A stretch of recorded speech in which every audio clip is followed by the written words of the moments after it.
Hello everyone and welcome to the lecture for Principle of Sales.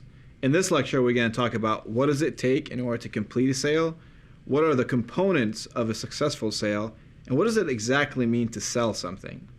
So a sale, basically by definition, is about making a decision to complete a transaction. We actually participate in sale decisions and activities on a daily basis. You sold something at one point or another, whether you like it or not. I mean, did you have a lemonade stand when you were a child? You sold something. Did you apply for a job? You sold something, and that something is you. You're selling your skills. You're selling your talent. Have you conducted anything that requires maybe selling tickets or convincing a friend to buy a product or to go with you on a trip? That's sales.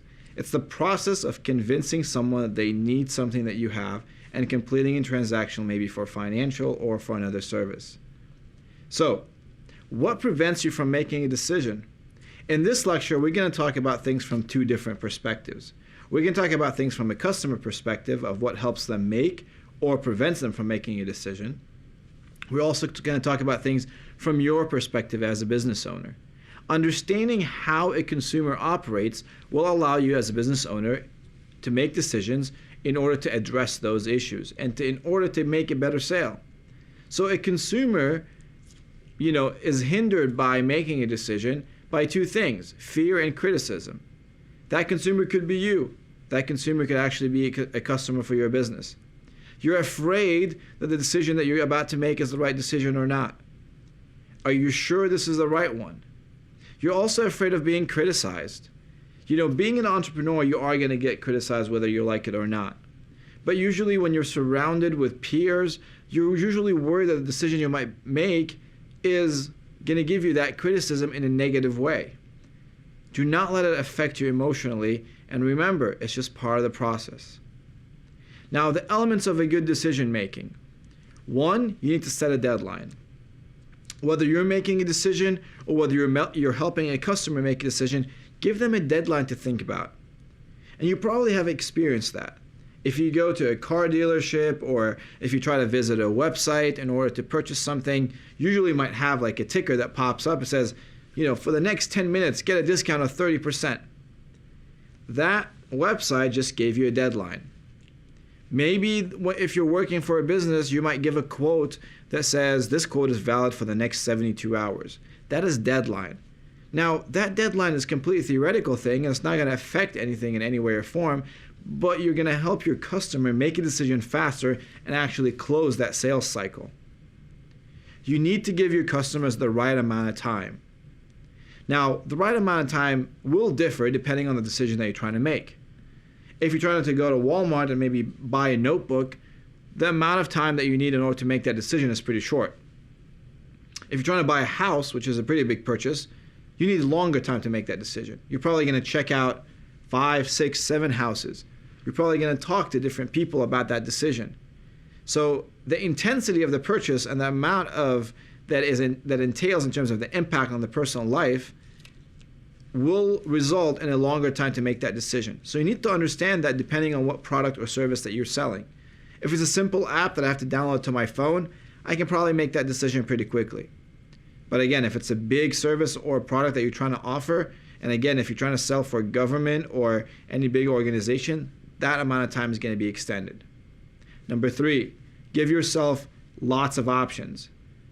Now, again, from a customer perspective, you need to give your customer lots of options. If you go to any website, for example, if you're trying to purchase hosting, you see that they usually have 3 different columns with 3 different packages that you can purchase at 3 different prices. Those are the kind of options that they're giving you as a consumer. For you as a business owner, you need to do the exact same thing for your customers. Give them options. Because if you lock them down into one package, then they're stuck. They're either going to make the purchase or they're not.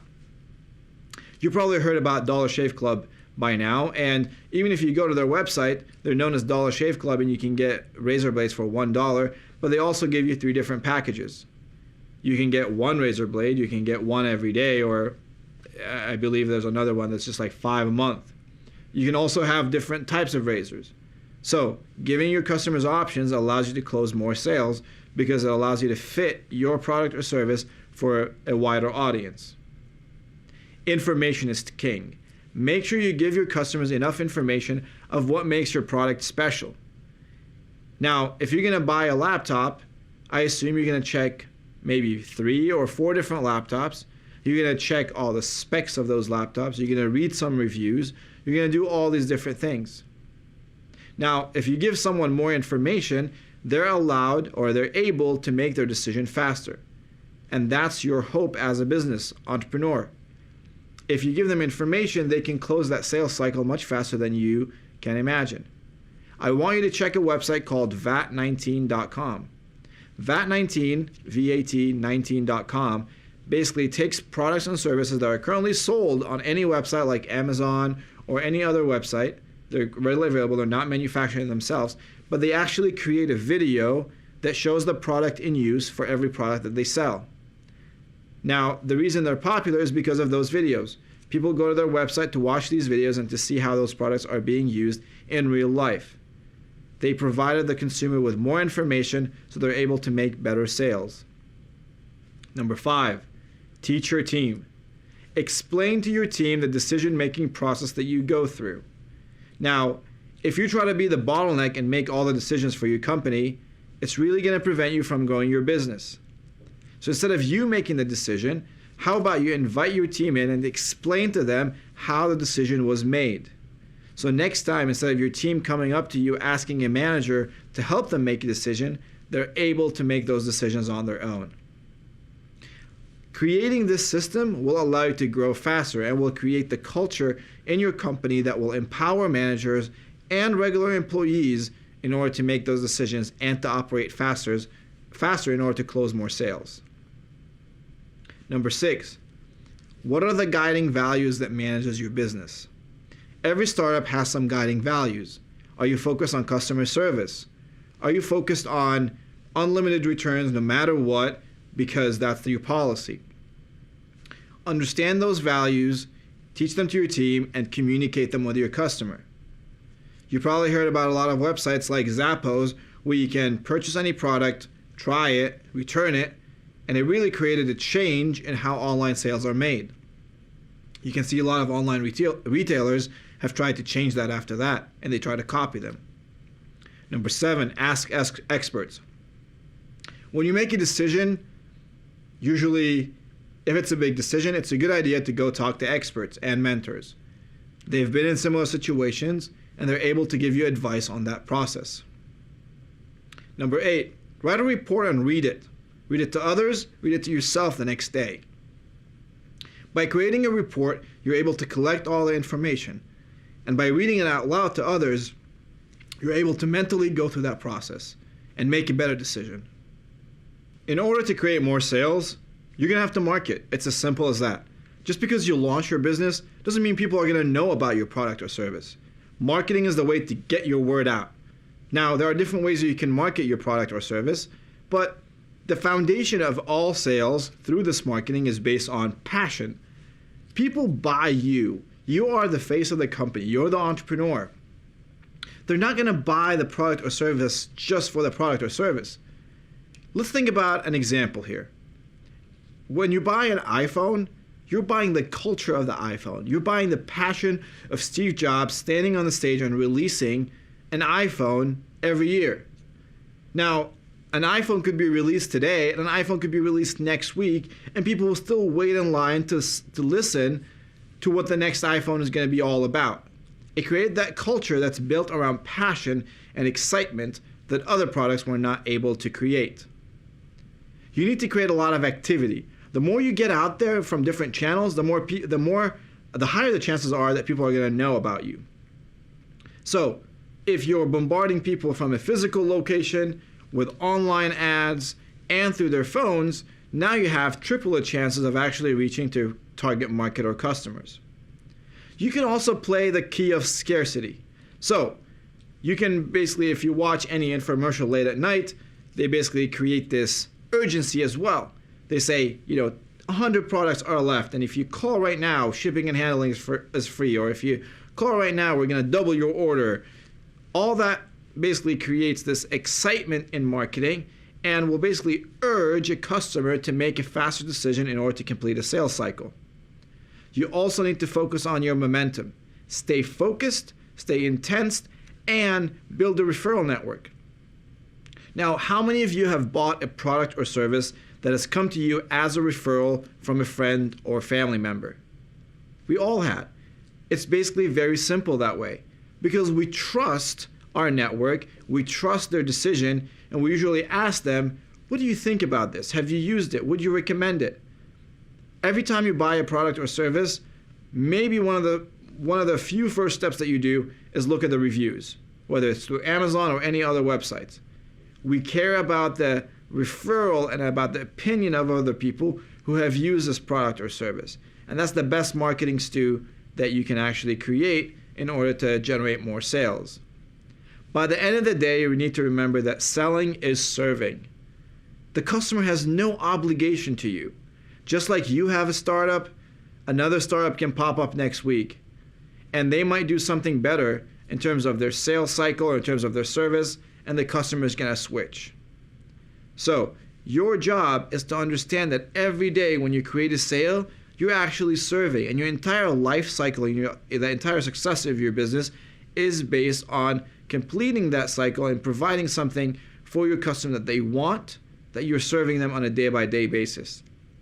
So how do you complete a sales cycle? The first thing you need to do is qualify a buyer. For example, if you're creating a social media app that erases images in 30 seconds, you're probably not going to be promoting that to 60 to 70-year-olds that are at senior housing. Understanding who your customers are and qualifying them to see if they fit within your market criteria will allow you to complete a sales cycle better and not waste resources. Why would you create an ad for a market that's not going to buy your product or service? The second thing is build rapport. Now, as we mentioned earlier, it's a lot easier for someone to make a decision when they trust you. So build that rapport with your customer. Understand exactly what they want and be gentle with them. Understand that they want to be treated in a specific way and build that friendship that when you give a recommendation for a product or service, it's not a matter of sales. It's a matter of, I'm your friend, trust my decision, take this product or service. Third thing is education. Provide them with a lot of information that allows them to make a better decision. Educate them. Make them feel empowered to make that decision themselves. The more information that you give them, the better they're going to be able to make that decision. The biggest no-no that you can do at this stage, which a lot of companies do, is trash talk your competitors. It's okay to talk about the negatives about the competitors in terms of how you can stand out and how your product is better, but do not engage in something like that because the customer understands that feeling. And usually when you're approached with a strong sales pitch, anyone puts just a wall up. So think about yourself as a customer. You've all been sold to. What do you hate about a customer? Do you like when someone knocks on your door and tries to sell you knives and whatever packages? Right? No, because we understand they're selling to us that their primary goal is to sell. But if the primary goal is to educate and to give me something that I actually need and I will make the decision for that, then that's a much smoother sales transaction. 4 is closing. A lot of salespeople have a problem with they continue to talk. My advice to you is just simply shut up.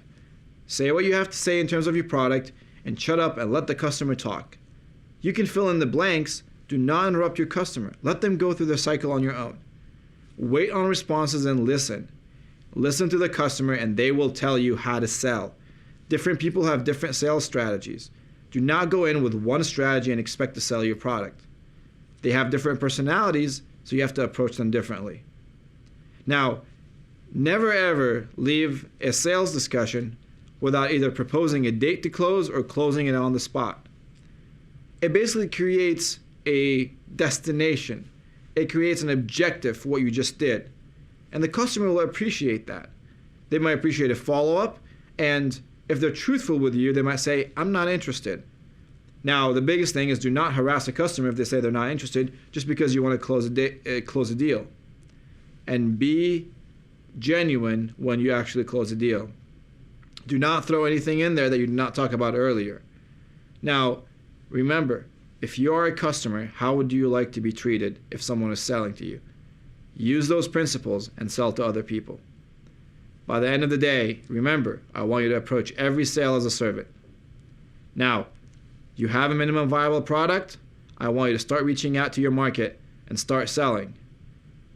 The best sales happen before even if the product is even built. So go out there, test your MVP, start selling, and see what the customers have to say about it. And I'll see you next week.